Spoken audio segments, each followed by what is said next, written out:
Yan po. Alright. Yan. Good morning mga loads.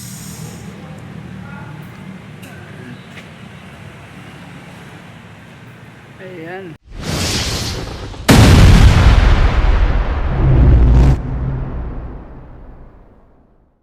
Yan. Good morning guys. No? Kanina nag-live po tayo. Ngayon po ay andito po tayo ngayon sa ating trabaho na. Nakapasok na po tayo.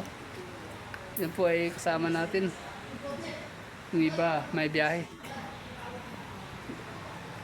Ito po ang aming surroundings ng pinagtrabuhan. Ang lawak mga idol. Yan o. Ayan po. Ayan yung nagmamanis po dito ay kilala nyo rin, no? Yung Kali Kwento, no? Yan. Siya po yung nagmamanis dito. Siya po nagmamanis ng kaya bawal magkalat. Yan. Kapag nagkalat ka dyan, no? Siyempre, mag-IR ka. Bakit nagkalat ka dito, no? Yan po. Ngayon po ay wala po tayong biyahe. Dito na naman po tayo sa warehouse, no? Kasi yung sasakyan natin ay coding. Yan. Si Bonono sa Sparko. What's up, yo? Good morning. Good morning. Tawa-tawa ka pa, Pablo. Suntukan na lang, oh.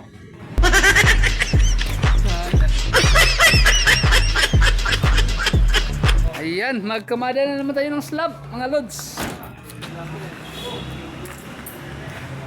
Kakunti lang ang biyahe, kaya steady lang muna tayo dito sa warehouse.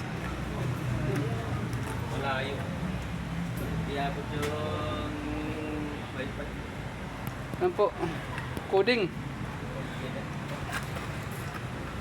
Kaya okay lang yan, kahit andito lang tayo sa loob ng warehouse, no? Makakatulong rin tayo dito magkamada sa loob. Yan, sarado pa. Ano yan, alas 8 magbubukas ng roll up, no? Kaya hintay-hintay muna tayo dito mga loads. Kapag nagbagting na yan, yun automatic. Nasa taas na tayo, no? Tulong tayo doon kung anong pinapagawa ng ating management. Yung mga loads, no?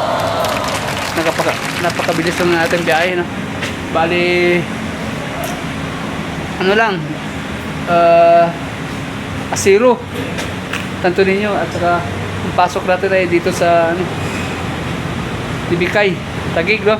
Yan. Napakadali lang ng biyahe. Mabuti, walang ganong traffic mga lods. Kaya dito tayo ngayon. At saka ang importante, hindi tayo malate kasi mahirap.